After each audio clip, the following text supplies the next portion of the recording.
BNP এদেশের মাটি ও মানুষের দল, আর এদেশের জনগণের সবচেয়ে প্রিয় মার্কা হলো ধানের শীষ।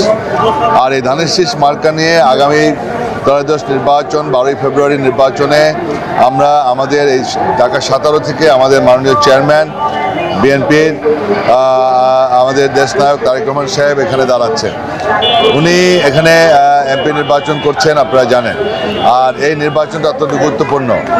উনি এখানে এমপি নির্বাচিত হবে, আর এই এলাকাবাসী অত্যন্ত ভাগ্যবান যে যিনি এখানে এমপি হবেন আল্লাহর ইচ্ছায় উনি বাংলাদেশের প্রধানমন্ত্রী হবে ইনশাআল্লাহ। সুতরাং আমাদের বিএনপির রক্ষা কবচ, আমাদের স্বাধীনতা সার্বভৌমত্বের রক্ষা কবচ, আমাদের দেশের গণতন্ত্র, দেশের আইনের শাসন, এই দেশকে একটি সমৃদ্ধ সুন্দর সোনার বাংলাদেশ গড়তে হলে এখন বিএনপির কোনো বিকল্প নাই, আর আমাদের প্রিয় নেতা জনাব তারেক রহমানের কোনো বিকল্প নাই। এই জন্য আমি এদেশের আপামর জনসাধারণের কাছে আবেদন করব, ঢাকা 17, ভাসানচর, ভাসানটেক এবং ক্যান্টনমেন্ট এবং গুলশান বনানী এই এলাকাবাসীকে, তাদের সকলের কাছে আমার এই ভোটারদের কাছে আমার আবেদন থাকবে, এই আবেদন থাকবে যে আপনারা একজন বাংলাদেশের শ্রেষ্ঠ সন্তান, শহীদ জিয়ার জ্যেষ্ঠ সন্তান, দেশনেত্রী বেগম খালেদা জিয়ার জ্যেষ্ঠ সন্তান, যারা তার মা এবং বাবা বাংলাদেশের সফল ব্যক্তি, এই সফল ব্যক্তির উনি একমাত্র আমাদের উত্তরসূরি, বিএনপির উত্তরসূরি এবং আমাদের একমাত্র ভরসা, আশা আকাঙ্ক্ষা, সবচেয়ে জনপ্রিয়, এবং ওনার নেতৃত্বেই আমরা এই দেশ গড়ে তুলব ইনশাআল্লাহ।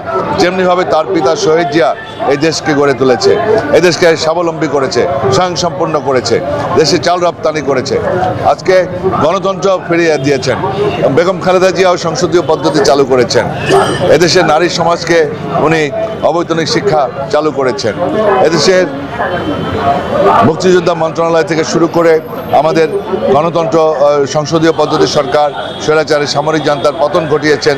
বেগম খালেদা জিয়ার অনেক অবদান, শহীদ জিয়ার অনেক অবদান, আজকে বিএনপির এই জিয়া পরিবারের অনেক অবদান। সেই জিয়া পরিবারের সদস্য আমরা পেয়েছি আমাদের প্রিয় নেতা জনাব তারেক রহমানকে, তার নেতৃত্বেই আমরা এই দেশকে গড়ে তুলব, দেশে একটি সোনার বাংলাদেশ গড়ে তুলব।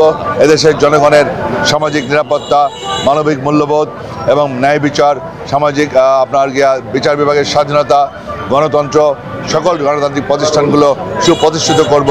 দেশের মানুষের সুশাসন দেওয়ার জন্যই আমরা এগিয়ে যাব, যাতে এদেশের জনগণের যে আকাঙ্ক্ষা, আশা ভরসা, সবচেয়ে বড় আশা ভরসা হলো শান্তিতে ঘুমানো, সামাজিক নিরাপত্তা, মানবিক মূল্যবোধ। গত সরকার আওয়ামী লীগ তারা মানবতা বিরোধী কাজ করেছে, অমানবিক কাজ করেছে, এদেশের গণতন্ত্রকে গলা টিপে হত্যা করেছে। সুতরাং এদেশের মানুষ গণতন্ত্র প্রিয়, স্বাধীন চেতা।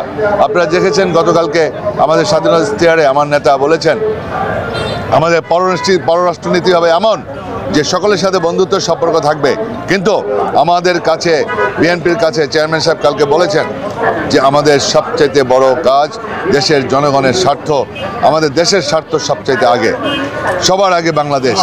সুতরাং আমরা সবাই সকলের সাথে সুসম্পর্ক থাকবে, কিন্তু দেশের স্বার্থ বিকিয়ে দিয়ে কারোর সাথে আমাদের কোনো সম্পর্ক হবে না, কারোর সাথে আপোষ হবে না।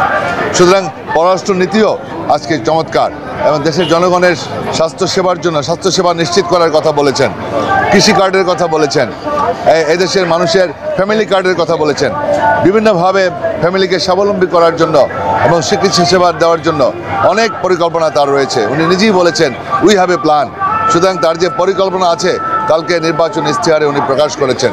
আমরা ইনশাল্লাহ তার যে কমিটমেন্ট, এই কমিটমেন্ট বাস্তবায়ন করার জন্য ইনশাল্লাহ আগামী 12 তারিখে আমরা নির্বাচনে ধানের শীষে জয়ী করে আমরা ইনশাল্লাহ আমরা তার নেতৃত্বে এই দেশকে আমরা সেই কমিটমেন্ট অনুযায়ী আমরা কাজ করব, এগিয়ে যাব।